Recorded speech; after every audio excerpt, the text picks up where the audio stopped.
السلام علیکم ورحمۃ اللہ وبرکاتہ۔ آج کی نیوز جیسا کہ آپ سب جانتے ہیں کہ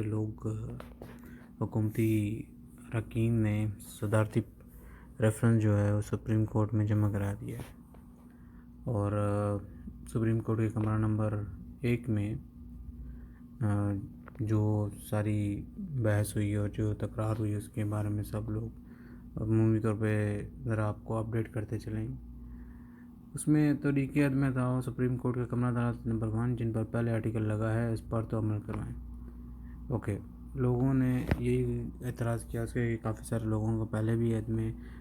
آرٹیکل نمبر 6 کا ادراک ہوتا ہے، لیکن 6 کا اطلاق ہوتا ہے، لیکن اس کے اوپر ابھی تک عمل درآمد نہیں ہو سکا۔ پاکستان کی چیف جسٹس کی عدالت پیر کو صدارتی ریفرنس کی جماعت سے پہلے ہی بھی بھر چکا تھا۔ صدارتی ریفرنس میں حکمران جماعت کی متعدد اراکین قومی اسمبلی کی پارٹی پالیسیوں سے انحراف کر کے ممکنہ طور پر تحریک عدم اعتماد میں اپوزیشن جماعتوں کا ساتھ دینے سے متعلق قانونی رائے لینے کے لیے سپریم کورٹ میں دائر کیا گیا ہے۔ حزب مخالف کی جماعتوں کے رہنماؤں کو، جن میں قومی اسمبلی کے قائد حزب اختلاف میاں شہباز شریف، بلاول بھٹو زرداری اور مولانا فضل الرحمان اور اختر مینگل شامل تھے، کمرہ عدالت کی اگلی نشستوں پر بٹھایا گیا، جبکہ ان جماعتوں کے اراکین قومی اسمبلی پچھلی نشستوں پر موجود تھے۔ سماعت کے دوران پاکستان پیپلز پارٹی کے وکیل فاروق ایچ نائک نے سندھ ہاؤس پر ہونے والے حملے کے بارے میں کہا کہ کس طرح حکمران جماعت کی طرف سے چادر اور چار دیواری کا تقدس کو پامال کیا جا رہا ہے۔ انہوں نے کہا کہ حکمران جماعت کے کارکنوں کی طرف سے ایسا کرنے کا مقصد ان ارکان قومی اسمبلی کو ہراساں کرنا تھا، جنہوں نے وزیر اعظم کی پالیسیوں کے خلاف اپنی آواز کو بلند کیا۔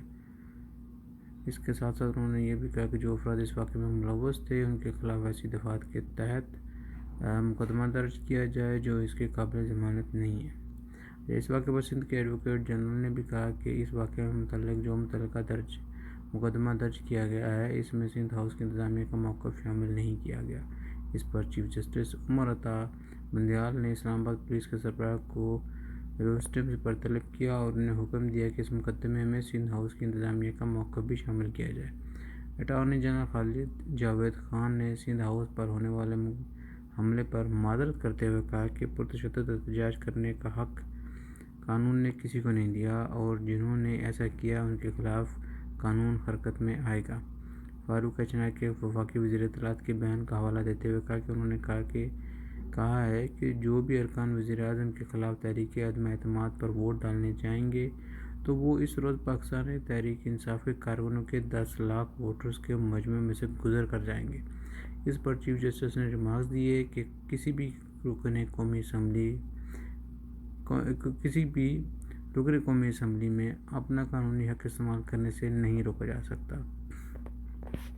انہوں نے یہ بھی کہا کہ آئین میں ایسا کہیں نہیں لکھا ہوا کہ جو رکن پارٹی پالیسی سے اختلاف کرتا ہو تو اس کی زبردستی اپنی قانونی حق استعمال کرنے سے روکا جائے۔ اٹارنی جنرل نے بھی عدالت کو یہی یقین دہانی کروائی کہ جس دن عدم اعتماد تحریک پر ووٹنگ ہوگی اس روز ریڈ زون جس میں سپریم کورٹ اور پارلیمنٹ ہاؤس واقع ہیں وہاں پر کوئی جلسہ نہیں ہوگا۔ اٹارنی جنرل کے اس دعوے کے برعکس وفاقی وزیر اطلاعات فواد چودھری نے سپریم کورٹ کے احاطے میں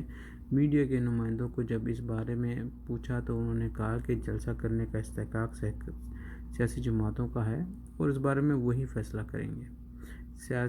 سماعت کے دوران عدالت نے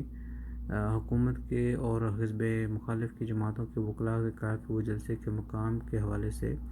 اسلام آباد کے ضلعی انتظامیہ سے رابطہ کریں اور باہمی مشاورت سے جگہ کا تعین ہونا چاہیے۔ چیف جسٹس نے ریمارکس دے کر ملک میں سیاسی عدم استحکام کے اثرات ملک کے اقتصادی حالات پر بھی پڑتے ہیں اور سیاسی جماعتوں کی ذمہ داری کا مظاہرہ کرنا چاہیے۔ قومی اسمبلی کے اسپیکر کی طرف سے قومی اسمبلی کا اجلاس آئین میں دیے گئے وقت پر نہ بلانے کے بارے میں فاروق ایچ نائک کا کہنا تھا ان کے خلاف آئین شکنی کا مقدمہ درج کیا جائے۔ ان پر اٹارنی جنرل سابق فوجی صدر پرویز مشرف کا نام لیے بغیر کہا کہ جن پر پہلے سے آرٹیکل 6 لگا ہوا ہے اس پر تو عمل درآمد کروائیں۔ سپریم کورٹ بار ایسوسی ایشن کے وکیل نے اٹارنی جنرل کو مخاطب کرتے ہوئے کہا کہ صدر ان کا اپنا ہے تو وہ انہیں اس پر عمل درآمد کے لیے کہیں۔ چیف جسٹس نے ریمارکس دیے کہ عدالت ابھی تک قومی اسمبلی کی کارروائی میں مداخلت پر قائل نہیں ہوئی۔ انہوں نے یہ بھی کہا کہ قومی اسمبلی کے اسپیکر کو اجلاس سے تاخیر بلانے کے لیے کوئی وجوہات بتائی ہوں گی جو کہ اس وقت عدالت کے سامنے موجود نہیں ہیں۔ چیف جسٹس عمر عطا بندیال کا کہنا تھا کہ عدالت صرف یہ چاہتی ہے کہ کسی کے ووٹ کا حق متاثر نہ ہو۔ انہوں نے حزب اختلاف کی جماعتوں کے وکلاء کو مخاطب کرتے ہوئے کہا کہ وہ یہ معاملہ اسپیکر کے سامنے اٹھا سکتے ہیں۔ اسپیکر کے کردار کے بارے میں جب سپریم کورٹ بار ایسوسی ایشن کے وکیل اپنے دلائل دے رہے تھے تو اس دوران قومی اسمبلی میں قائد حزب اختلاف میں شہباز شریف اپنے وکیل اعظم نذیر تارڑ اور پاکستان پیپلز پارٹی کے چیئرمین بلاول بھٹو زرداری اپنی نشستوں پر اٹھ کر اپنے وکیل فاروق اشنا کے ساتھ متعدد